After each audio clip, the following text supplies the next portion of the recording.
Board members, can we get you to take your seats?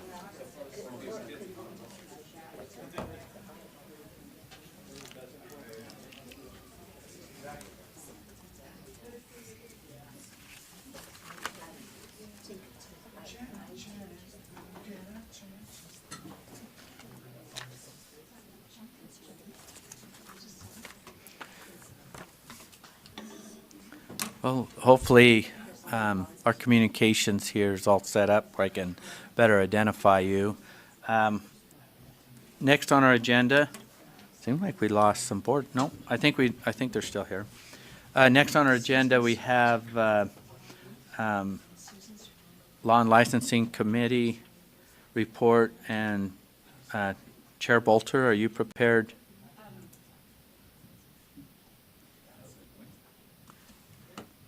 Let me recognize you here with this system. My Okay. name is right, but my number is wrong. Are you up? So Angie was working on A change? a change, yeah. Okay, well, let's maybe. So if we can move on to We'll standards. come back to Chair Bolter. Let's move to Standard and Assessment Committee report on the actionable items. Okay, there we go. All right, report from the Standards and Assessment Committee. The first item on the agenda was health standards revision.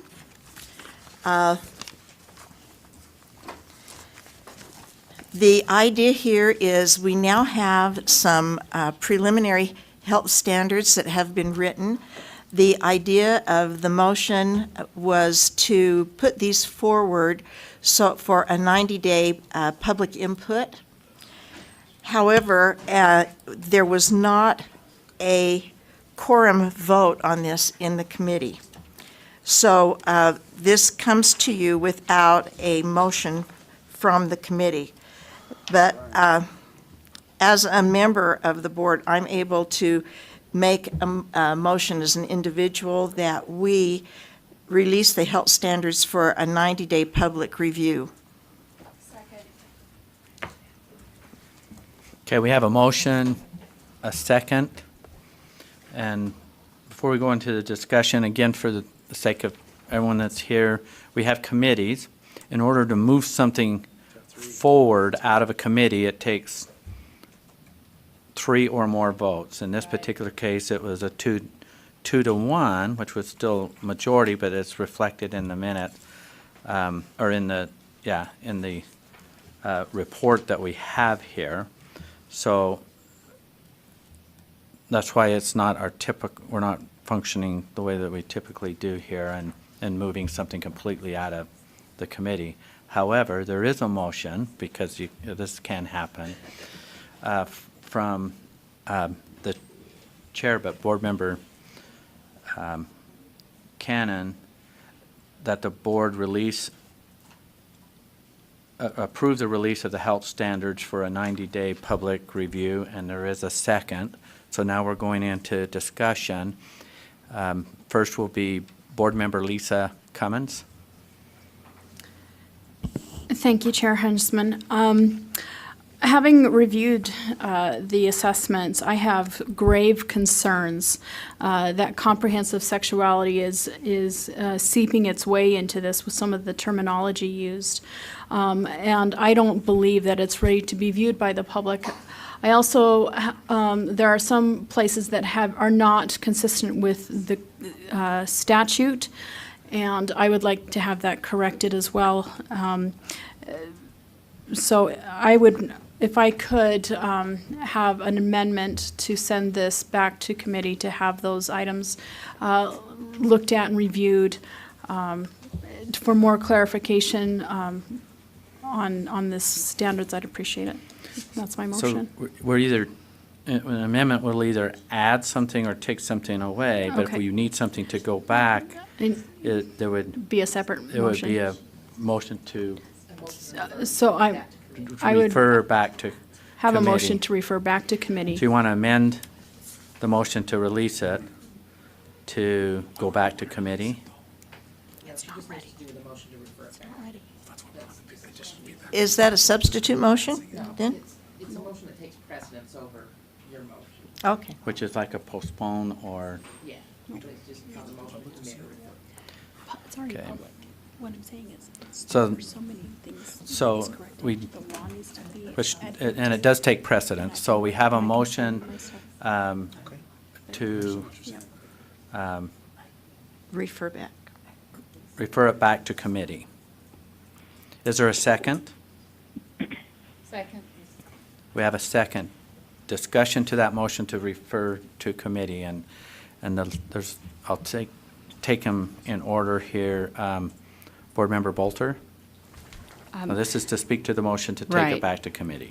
So, thank you, Board Member Cummins, for doing that. I was actually going to do that. The reason why is because in the standards, abstinence is not defined clearly, and based on state law, it does need to be defined. So, for that reason, I would like for it to go back so that that can be very clear and defined before it's sent out to the public. And then I know that Board Member Ellis brought up a lot of concerns that she had that I think we owe it to her and to the parents to have at least those concerns looked at and addressed. So that's why I would say that we should send it back to committee. Okay. Board Member Belknap?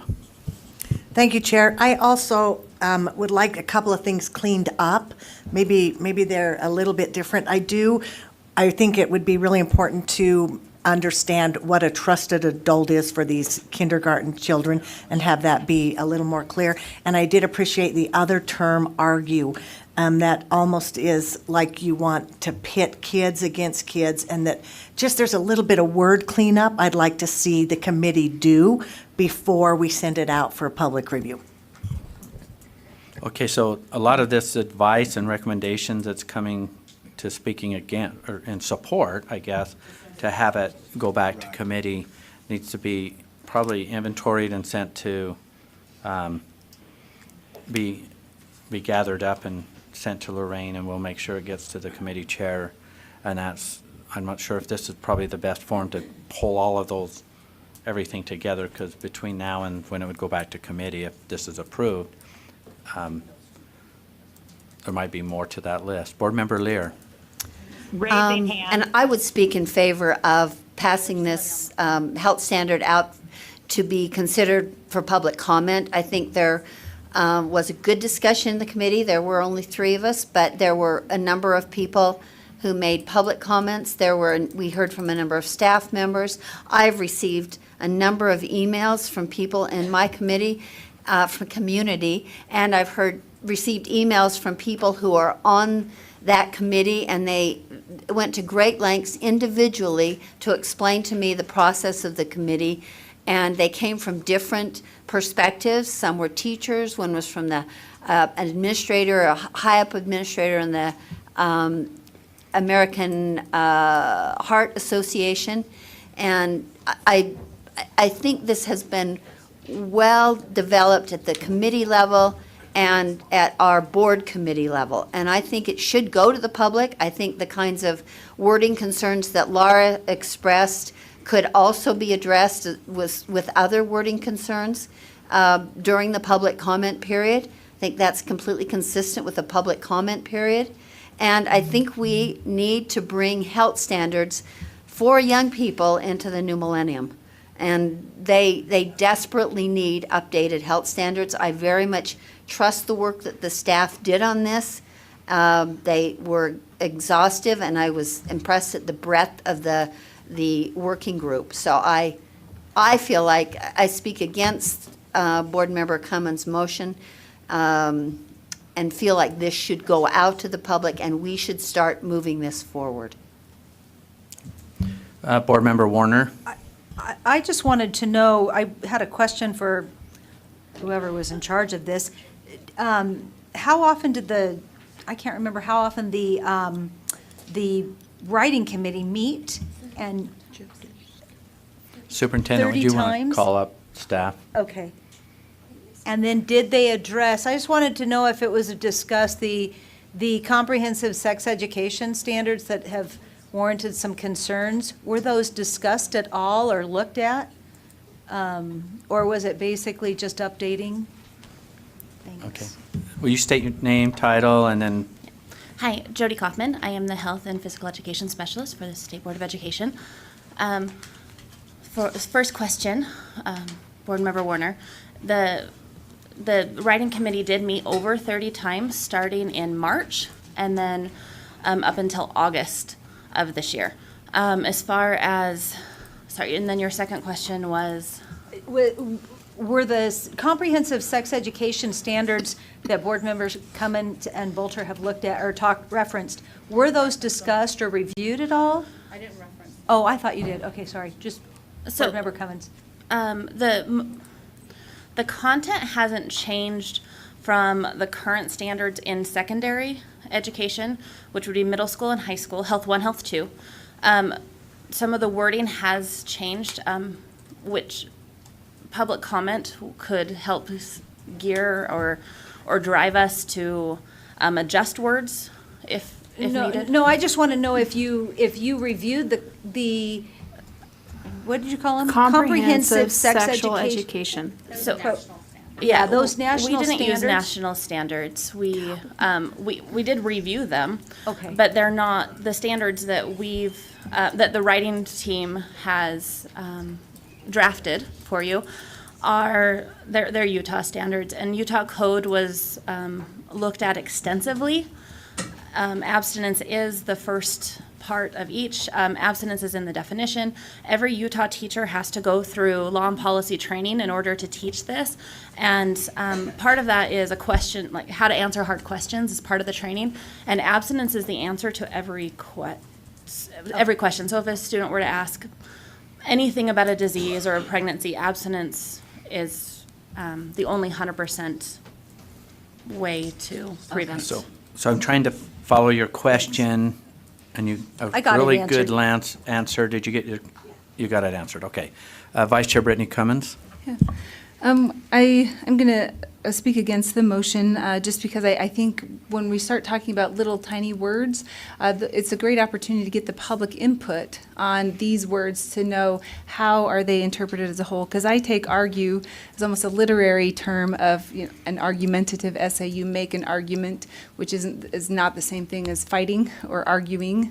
And so that's why I think, it's how does the public see the context? How do educators see the context? And what is it really meant to go forward, including trusted adult? I have a hard time trying to define that too closely, because if we tell a kindergartner this is who your trusted adults are, and nobody in that realm fits who they trust, are we limiting their ability to find someone to speak to?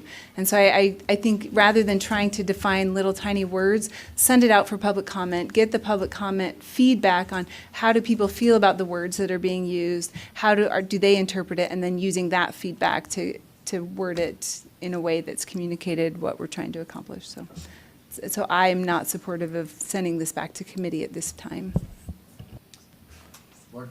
Board Member Hanson? I- We're going to go to... Sorry, Board Member Hanson, and then we're going to go to Vice Chair Ellis, who's on the phone, and then there's still a couple other comments, so I'm not forgetting. Okay. Okay. I agree with Brittany. I think that the way I didn't see anything about comprehensive sex ed. I read through them all a couple of times. What's going to happen is we're going to get public comment, and then there's going to be a rewrite. And then they're going to be rewriting them, and then they're going to bring them to us again. So final approval is months down the road. But this is just moving them along in the process so that we can get public comment before, and it's the right time to do that. I think there'll be time for board members to change whatever they want to change later down the road. Right now is the time for public comment. That's just my thoughts. Vice Chair Ellis, I believe you want to comment. You're on the phone. Yes, can you hear me? Barely, but Okay, I'll try to talk really loud. I agree with the motion and think these are not quite ready for prime time, but I want to make it clear that I completely value public comment and think that is an integral part of this process, and that we definitely need to, because I think some people are confused by the standards committee, that I don't want them to go out for public comment. I want them to go out for public comment when they're ready. It was mentioned in the standards review committee last month that 2 weeks prior to the committee, the standards looked completely different.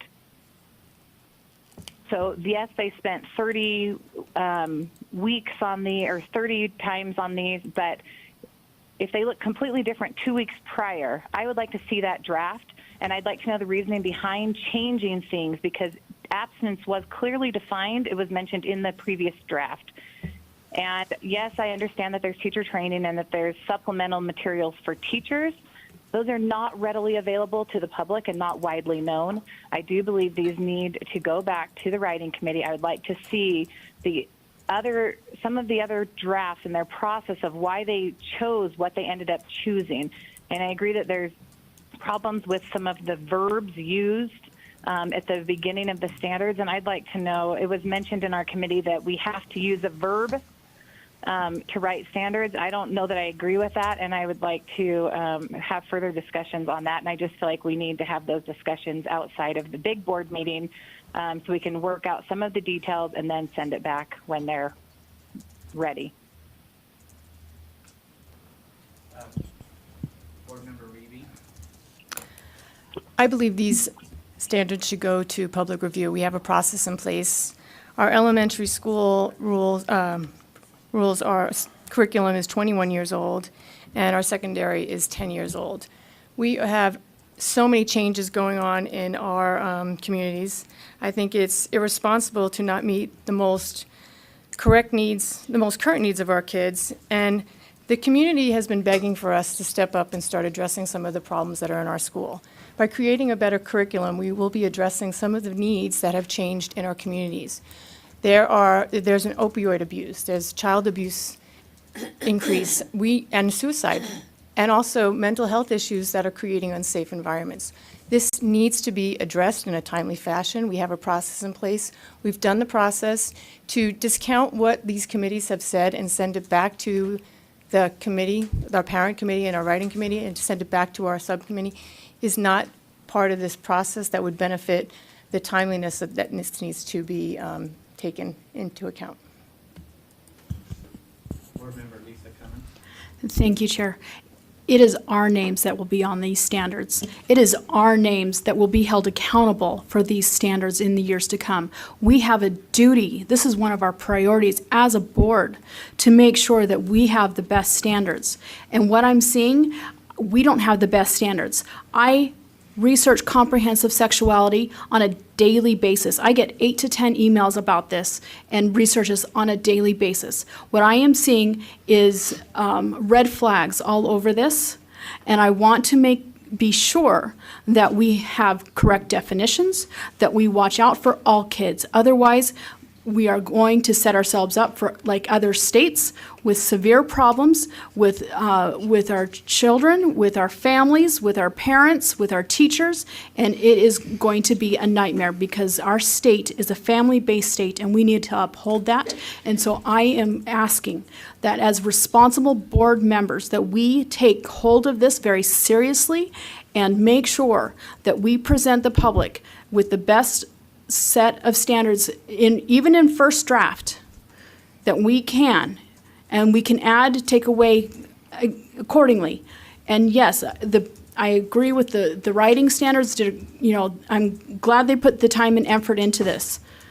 But there's a huge concern. I do not know the resources that they used. I do not know what other consults they brought in. I am concerned about what I am seeing. I am seeing red flags, and I will not put my name on this until these concerns are addressed. Okay, I'm not seeing any other comments, so we'll take the motion to a vote, and the motion is that the health standards go back to committee. All those in favor say aye. Aye. Aye. Those opposed? No. Will the ayes raise your hand and be noted? I heard Elisa, and then we have Board Member Wright, Board Member Bolter, Board Member Nielsen, Board Member Lisa Cummins, And Board Member Brown. Board Member Belknap. That's 6, and it takes 8 to move this motion forward, so the motion fails. So now we're going to go back to we still have the motion on the table that Board Member Cannon made, that the board approve the release of the health standards for a 90-day public review. It's been motioned and seconded. The motion was there and it's been seconded, and we're in discussion. I'm not seeing any more, so let's vote on that, which will take 8. All of those in favor say aye. Aye. Those opposed? No. Well, the ayes, raise your hand. Be noticed here. We have Board Member Warner, Board Member Hanson, Board Member Gravitt, Board Member Lear, Board Member Reby, Board Member Belknap, Board Member Cannon, Vice Chair Brittany Cummings, that's 8. So the motion passes. And Board Member Stokes. Oh, and Board Member Stokes. Those opposed that want to be on the record, will you raise your hand and be noted? I know, Elisa, you're on the phone, so you can jump in. Board Member Wright, Board Member Bolter, Board Member Nielsen, Board Member Lisa Cummins. Vice Chair Ellis, did you want to be recognized? Yes, I'm a no. Okay, Vice Chair Ellis. Okay, the motion passes. Okay. All right, Chair Cannon. All right. The next action item we had was Rule R277-922. It was an amendment to digital teaching and learning. The rule was updated to eliminate redundancies and to align with programmatic requirements with the master plan, which includes changing plans from 3 years to 5 years.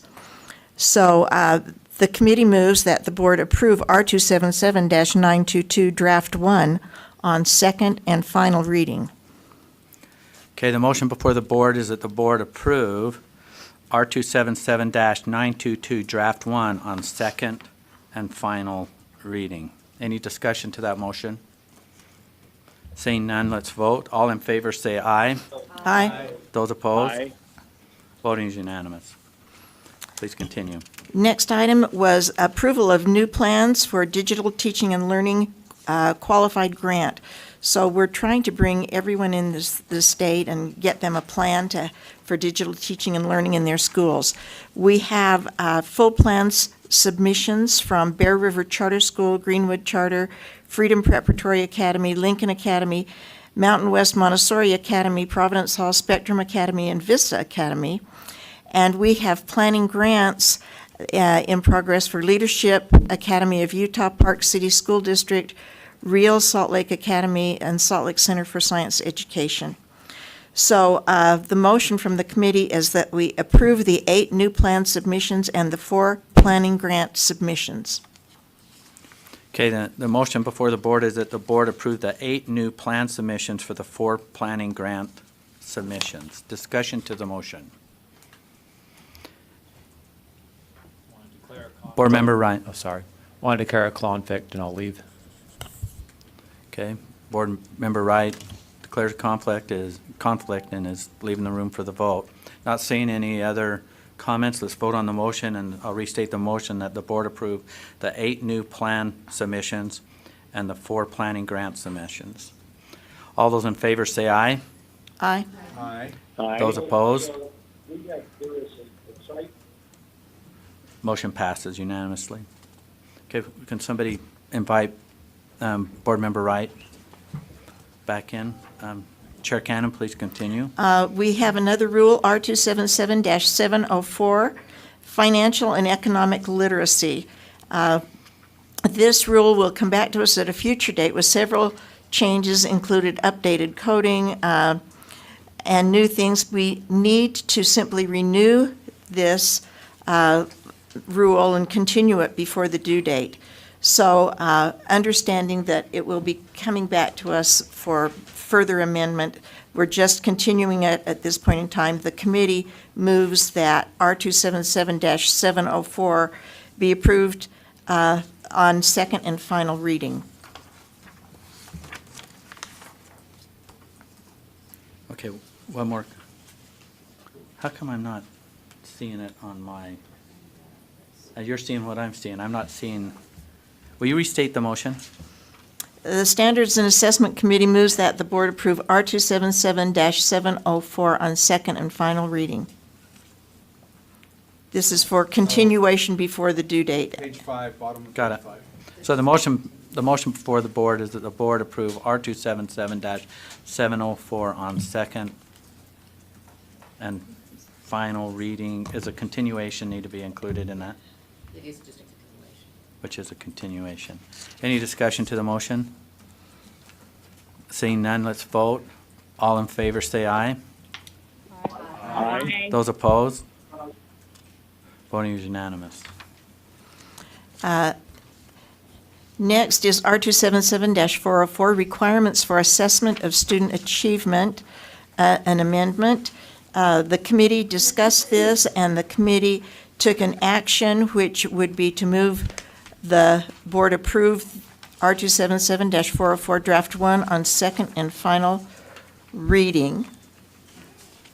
Then you open it up for discussion.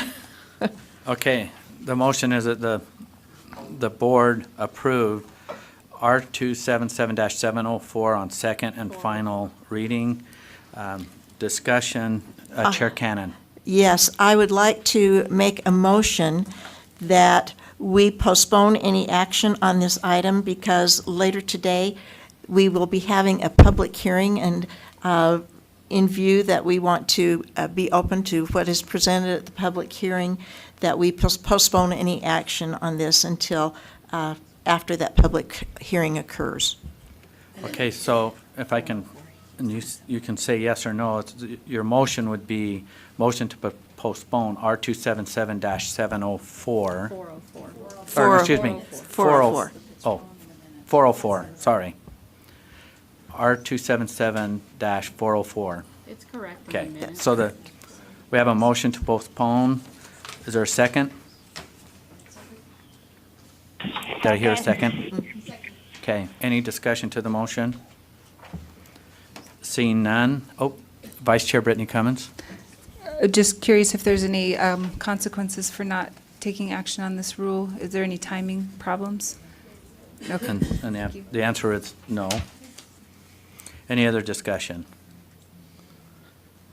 I'll restate the motion. The motion is to postpone R277-404. Board Member Lear. And I was just going to ask, postpone till later today? Was that your motion, or another month? or- I did not define. Oh, and it would have to be beyond later today because the hearing's hearing, not till correct. this evening. Thank you, I'm just being a little dense, thank you. Any further discussion? Okay. Before I vote, I'll restate the motion again, is that we postpone R277-404. Take this to a vote. All in favor, say aye. Aye. Those opposed? Aye. Voting is Aye. unanimous. I think that's all the act is, We do have one more. okay. This is the College Readiness Assessment writing. This is a part of an ACT that has had sort of a convoluted rollout in our state. It costs quite a bit of money. It was in our committee. We asked Darren to go and get more information, and he did so, but it didn't provide much clarity for us. The committee, after discussing all of these issues, determined that we should negotiate for college readiness assessments that do not require writing, but make writing an option.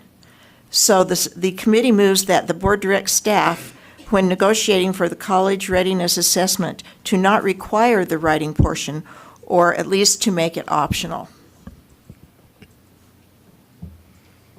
Okay, so this came out of committee, so that the motion before the board is that the board directs staff that when negotiating for the college readiness assessment to not require the writing portion, or to at least make it optional. Discussion to that motion, Vice Chair Brittany Cummins. So I have two questions. I'm trying to understand the priority of the motion. So is the priority to not require, or is the priority to look for the optional? Well, I think here was what we were presented with. This writing portion from ACT costs $15 per student on an individual basis. And so we directed Darren to go and survey people and see how valuable this writing test was to them. And he did a survey. We got back disappointing results, but overall, it was not being used as well as we hoped.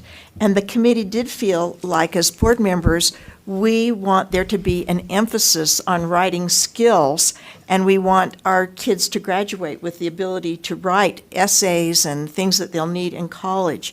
So our question was, does this provide that? We could not determine that it did provide that. It was very expensive. And then, Darren, do you want to talk about your negotiations with ACT on their contract? Let's invite Darren up. So if I might speak while he's coming up, would it be better said, Chair Cannon, that the motion is that the board directs staff that when negotiating for the college readiness and assessment to not require the writing portion, or to at least make it optional, whatever that negotiation is or whatever it is, because there's an or in it, and report back to committee so that so we firm up whether it's required. Yeah. Or you're going to make it an option. I think Darren might give us some clarity, because he's talked to ACT about this specific issue, and he's reviewed the contracts with them and what writing is supposed to do and so forth. So let me just throw another challenge to this is we've already directed staff to do this because you're going to report on it. So it just seems like a little bit odd that, but feel free to report, Darren. Okay, thank you. Darren Nielsen, Assistant Superintendent of Student Learning for the Utah State Board of Education. What little context to how this came before the Standards and Assessment Committee. Our contract with ACT, which is a college readiness assessment currently used in the state of Utah, expires this spring, the spring of 2019. And so preparation for that, we began communications within our section about that. Writing was added to the ACT. Last year was the first year it was administered statewide. The ACT's been administered since 2012, but writing was added. As we looked at the cost of writing and then looked at the number of colleges that require writing as part of their admissions or scholarships process, it brought questions to my mind. And so I was seeking direction from the board whether, when we go into negotiations on that contract for the future contract, whether to include writing or not, rather than just assume it was intended to include writing moving forward. So when we talk about what we've already done, is it's just communication with ACT to find out what they're capable of delivering. In the current contract the state board has with ACT, it indicates that the ACT writing test is available at the student level decision. So the contract actually is not something they're capable of fulfilling. So it's written in a way that individual students would decide if I want writing as part of my statewide ACT, but ACT can't deliver that. So my communications with ACT has been, how do we explain that? And then also, are you capable of it? They indicated that they think by the year 2020 that will be an option, that it's not currently available at that level, that if we choose to administer writing, it's statewide or it's not at all. And so that's the context of why I came before the board to try to seek guidance of how you want me to negotiate on your behalf with ACT moving forward. Vice Chair Brittany Cummins? Okay, so then if what you're saying is true, then the make it optional is not really an option for this coming contract, is that correct?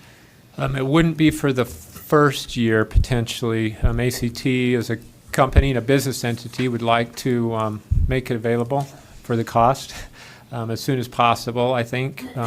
But yeah, you're correct. Right now, ACT cannot provide that service, which is actually in our contract with them that they would do. Okay, last Okay, question. follow up? So then we may need to amend our motion. Can I amend it? Okay. So I would like, I move that, I move the amendment that we strike out or to at least make it optional from this motion. Okay, we have a proposed amendment. Here's there a second? Second. Did you get the second? Okay, discussion. Board Member Cannon? Yeah, I at least wonder if our attorneys, seeing as here we have a contract with ACT and they're not able to provide it, is that an issue of breach of contract on their part? Brian? Yes, and I've spoken with Darren a little while ago about that, and it could very well be. That gives us some leverage if we do want to go back and negotiate. So yes, the answer is yes, All right. it could very well be. Thank you. Okay. Any discussion to the proposed amendment to strike or out of that last part of the motion? to at Seeing least. none, let's vote. That's that whole Oh, line. Or to at least make it optional. Strike that whole thing out. So what it would require, is to take the or out, correct? No. Or to at least make it optional, Oh, that whole take line. all of that out, Mhm. okay. Oh, okay. I'm sorry. Thank you for that clarity. Okay, Board Member Lear? I was just wanting to hear the motion in its entirety. Okay, the motion. The amended motion. The amendment would, if the amendment passed, it would read this, that the board directs staff that when negotiating for the college readiness assessment to not require the writing portion. No, that's, all that's out. If it's, that's what's the amendment, is to strike the rest of it. Because they can't make. So I'll restate that again. The changes in this amendment would state that the board direct the staff that when negotiating for the college readiness assessment to not require the writing portion. So that is the proposed amendment to the motion. I'm not seeing any further discussion, so let's vote on that. And the amendment is to strike or to take at least, or, and then to take at least make it optional out, which would state that the board directs staff that when negotiating for the college readiness assessment to not require the written portion. Okay, let's vote. All in favor, say aye. Aye. Those Aye. opposed? Voting was unanimous. So it's been amended. This is, now we have to vote on the amendment, which would say, so the motion, the amended motion before the board is that the board directs staff that when negotiating for the college readiness assessment to not require the written portion, period. Any discussion to the amended motion? Seeing none, let's vote. All in favor, say aye. Aye. Aye. Those opposed? Voting was unanimous. Thank you. That completes our report. Okay. Very good.